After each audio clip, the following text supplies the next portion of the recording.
And as much as creation still has a sacred element within it, the presence, it's always inherent within us, and of course everything around us. Nowadays, we live in a time whereby humanity collectively is very vulnerable, more vulnerable than ever before, for our awareness to be externalized and drawn outwardly into the worldly sensory stimulus. And I believe that many of us, just as I am, are likely a victim of overstimulation. And thus, I want to mention the satiation of boredom, because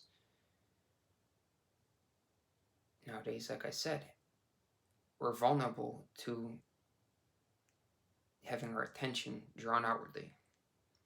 And as soon as there's any sense of boredom, we have so many opportunities, and I wouldn't call it an opportunity because it's not necessarily a good thing, to satiate that boredom with sensory stimulus.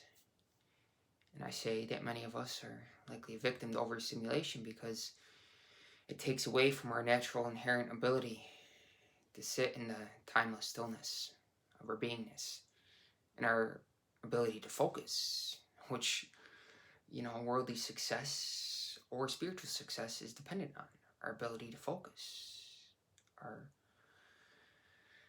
degree through which we can focus our attention, whether inwardly or outwardly. In terms of worldly success, is dependent on us focusing our attention on the five senses in the world of form. And spiritual success, going within our natural beingness, our stillness. And so long as we're constantly and perpetually have a tendency to have our attention and awareness drawn outwardly into the worldly without taking time to develop spiritually, then, unfortunately, we may never find that natural stillness of the presence, which is nevertheless always with us, of course, is inherent within everything around us, even perceived chaos. Chaos is really an abstraction, a perception rooted in a sense of limitation, which is an illusion, because all limitation is illusion. The limitless stillness and silence of our beingness, when we learn how to focus inwardly, is found when we find refuge in the boredom, in that silence, because there's a profound joy and peace of the presence which is found within us in that boredom, in the initial stages of what might be perceived as boredom. But really it's not, because when we learn to sit with that, to simply let any noise around us play with our eardrums, just for a few moments, to drop the labels, to drop the identities, to drop the memories, the personality, and all that it entails, all the concepts surrounding that personal identity. We take the time to simply sit and observe the buzzing of the fly flying around, or the cars driving by, without pondering why. Why is this happening? Without that internal strategizer wanting to plan for the future and go after this and get that. And we can simply listen to the birds singing without labeling them birds or without trying to go anywhere with it. Simply be with and groove with the eternal moment. To find that stillness. Because once it's found, you'll realize a profound peace that surpasses all worldly enjoyments. And it's eternal. What's worldly is temporary, right? We can indulge in five sensory gratification all we want, but it's a passing pleasure. but the eternal. Once that's discovered within, that never leaves us. It never leaves us anyways. Even for those who go to the grave, constantly having their attention and awareness drawn outwardly, never find that stillness, that presence, which is what we're really seeking. We're just seeking it outside of ourselves. A lot of us, even so-called followers of religious teachings, Christ himself said that I'm not in the scripture. The scripture is pointing at something beyond the scripture, beyond the form, beyond the tangibility, the physicality of the world that we see, which is an appearance. Of course, there's so much beauty. We can be bedazzled by that beauty when we learn to sit in the simple stillness that the scripture is pointing at, the stillness within us.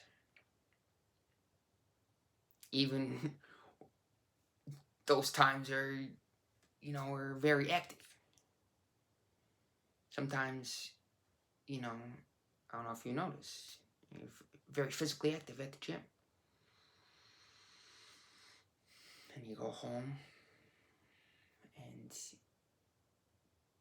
there's been kind of the emptying at the gym. All that energy that you've accumulated is kind of expended at the gym, right? And you go home, and there's those moments of stillness and silence. And instead of,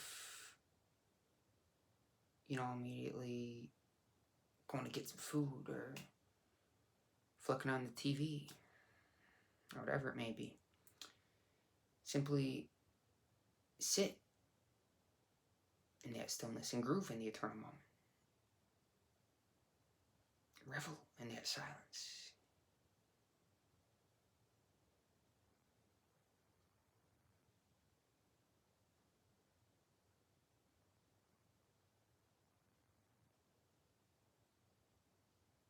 For inasmuch as sacred element of creation is embedded within everything, even on the surface, when we train ourselves to detach our senses from that which is around us, we'll find that presence within us, and thus we can then engage our senses and realize that same stillness and presence is within everything around us as well. Beyond the surface, we'll perceive essence as opposed to seeing everything superficially, seeing everything fly on the third eye. Well, we'll see with the third eye. We'll see clearly. We'll see very lucidly. We won't get caught up in the dream reality, the matrix, which offers us so many different ways to satiate perceived boredom. Beauty's in the eye of the beholder, right? Boredom is in the heart of the beholder.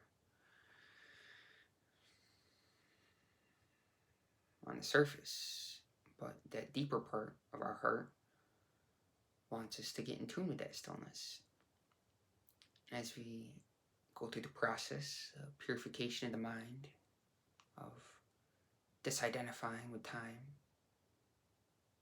sequence of events, right? We'll find that natural timelessness, it's within us. It's within that presence. There's many different ways to go through the purification process, many different practices, such as many things which I've mentioned repeatedly on this channel. Try again, right? You can simultaneously be rooted in the presence in that stillness whilst your senses are engaged in the world. It's a practice You could say it's a practice, but it's really a continuous way of beingness, being with the world, right? Being one with the world, feeling that connectedness. Simultaneous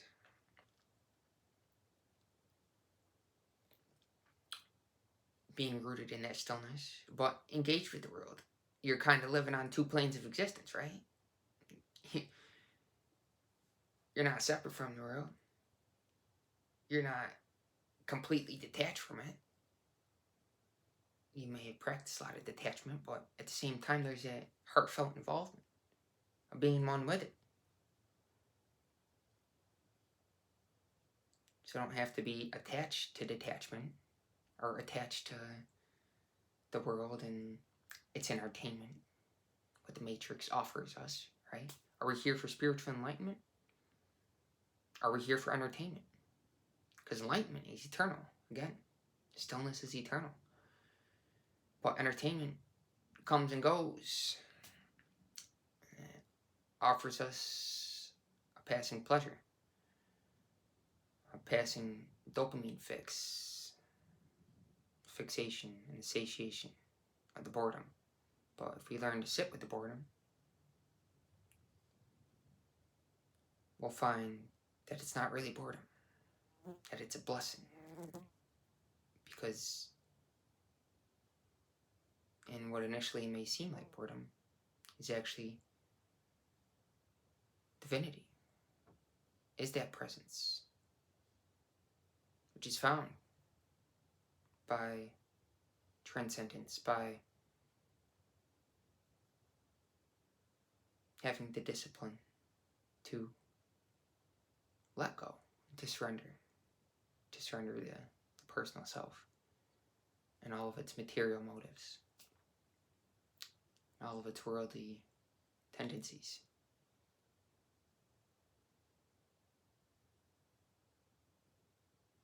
And to not have pride about it. Not to think that, oh, I've overcome this and I've overcome that. I'm so proud of myself. Because really it's, complete let go, complete wholehearted surrender, at the same time acceptance of what is.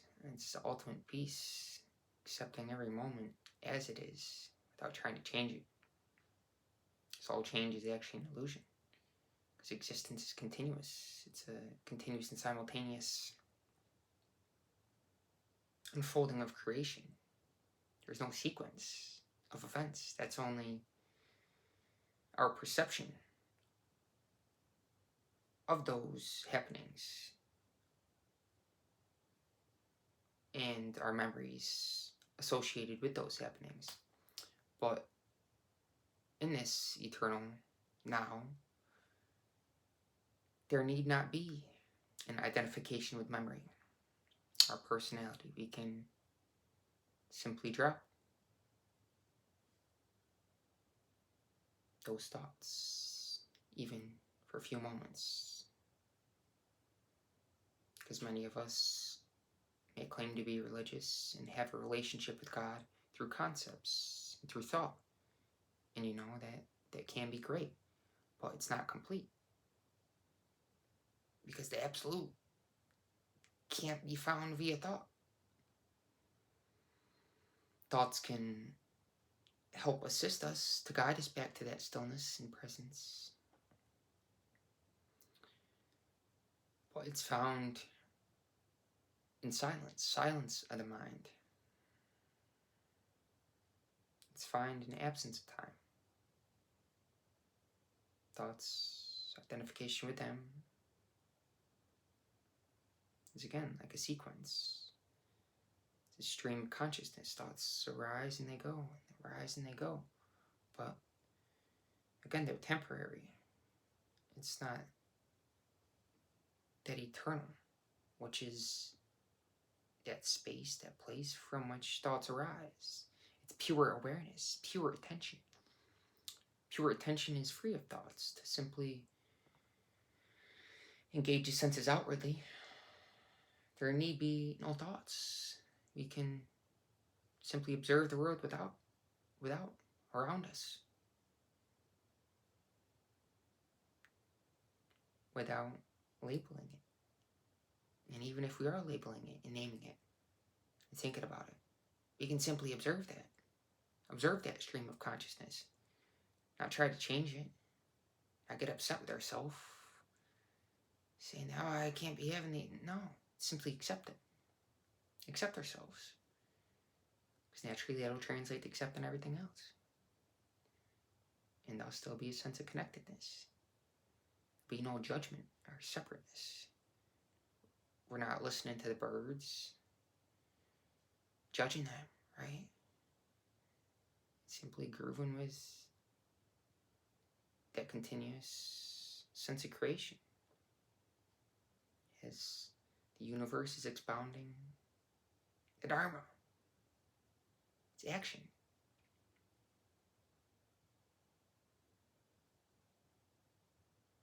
The action of music, the action of sound, the action of creation. That vibration, which we can harmonically attune to through certain practices, meditation, which is simply learning to sit with that boredom without external satiation. To not even call it boredom. Because in order for it to be boredom, there has to be a person to be bored, right? When you're simply are, when you simply is, there is no one to be bored. Only the person who thinks of themselves as a personality, who identifies with memory, identifies with sequence and time, can define themselves as being bored.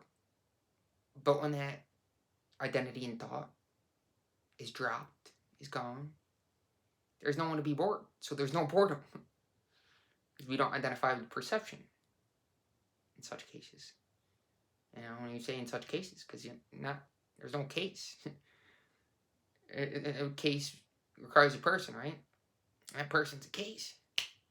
Well, in that stillness, there are no cases. There's only the presence.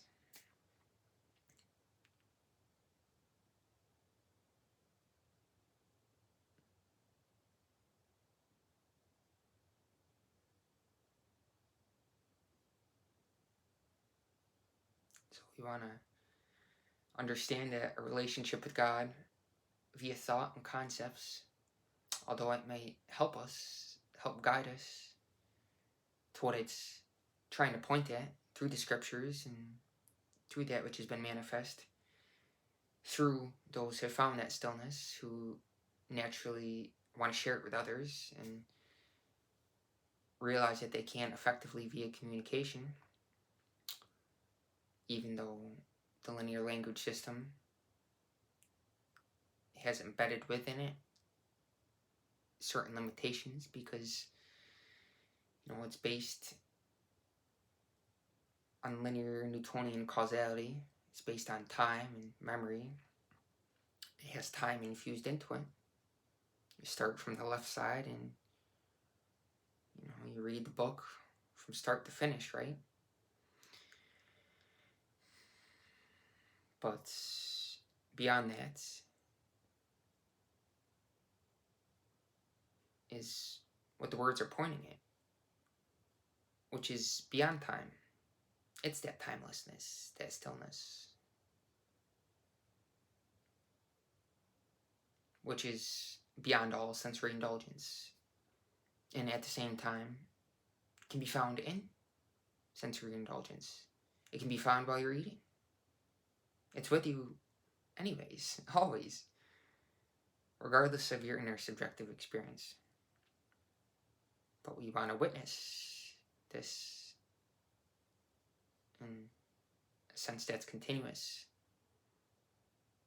whether it be withdrawing our senses from the outwardly, internally,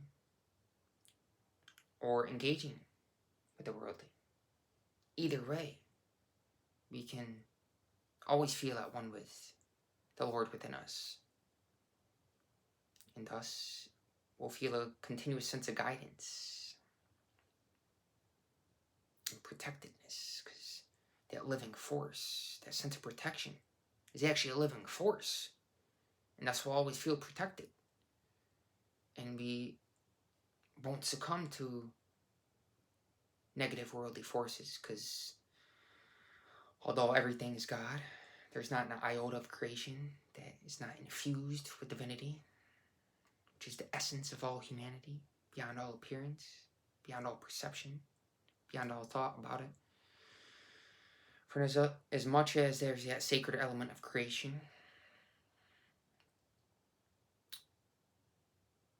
some of us have deviated from that because we might want to control it instead of surrender to it, instead of yield to it, yield to the generous heart of creation, God that's pouring forth as creation. Instead of surrender to the present moment, some of us want to control it or get something out of it. For when we don't feel that, I won't say when, if we don't feel that vitality, because life is if, right? Iffy, it's dependent upon you and your choices and your decisions, which affect your energetic polarity. Whether your energy is drawn in a downward flow direction as opposed to allowed to rise upwards.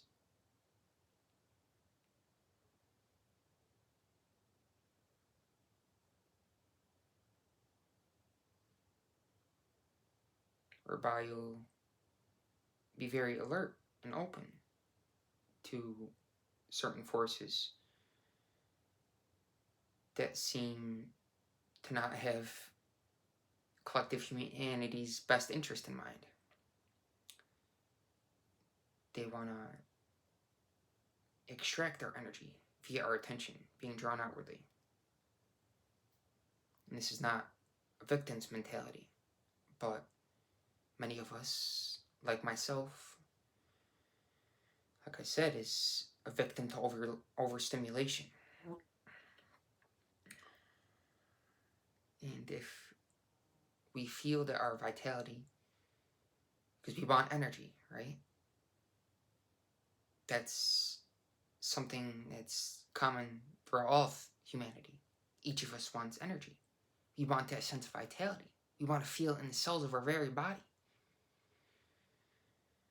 And if we don't feel that, then there's endless, not opportunity, but endless ways in modern day to satiate that with things on the outside, with a quick dopamine fix, with some pleasure.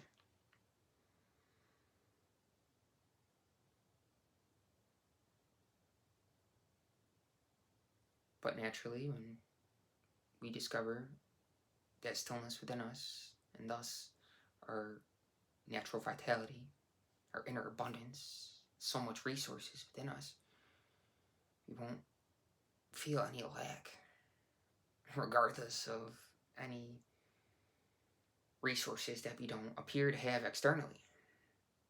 Hence, there's a lot of people that are poor outwardly, but inwardly, there's that sense of happiness because they found their beingness, that stillness.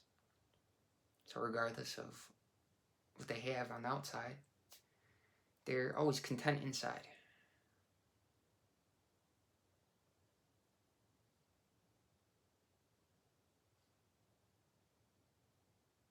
The ultimate contentment of spirit is found in the emptiness of that stillness. But in the emptiness is actually an aliveness, fullness. It's the presence.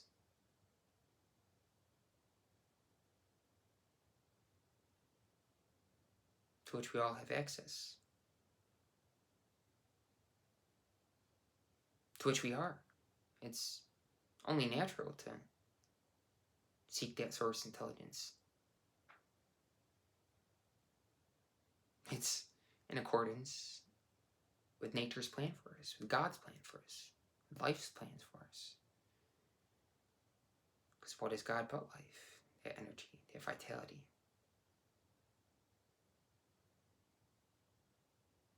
That we can feel in the cells of our body. And we learn to focus our attention inwardly. And we can focus unreservedly when we live in purity, which can be defined as not consuming excessive energy, that which we don't need.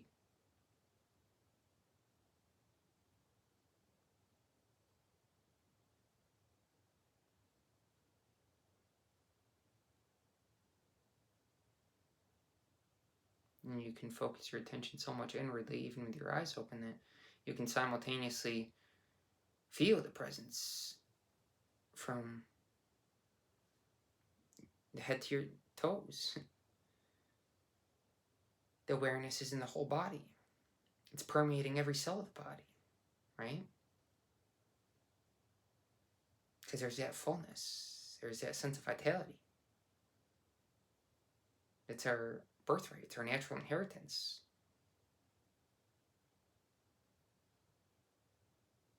And when we feel that, there is no tendency to satiate any perceived lack. Because we don't feel voidness. We don't feel like we need to fill ourselves with something, as if there was an absence of that presence.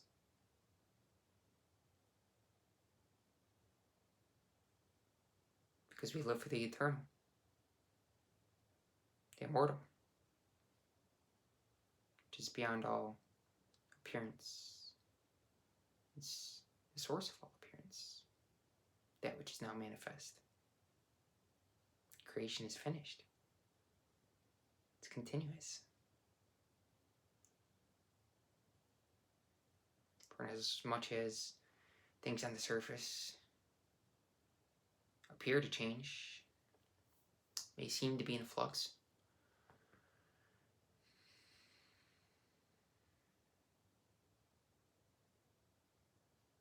the source that's behind all things manifest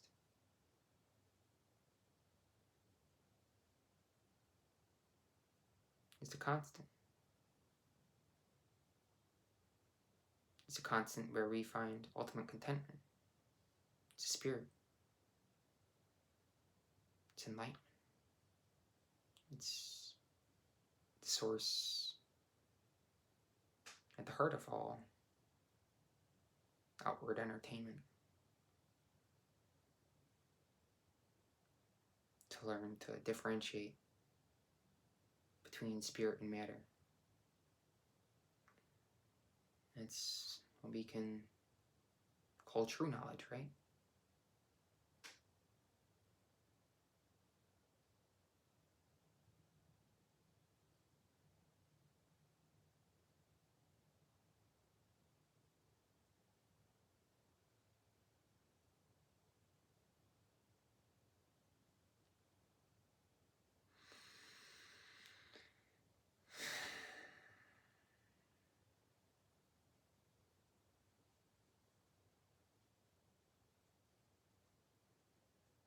God bless, guys.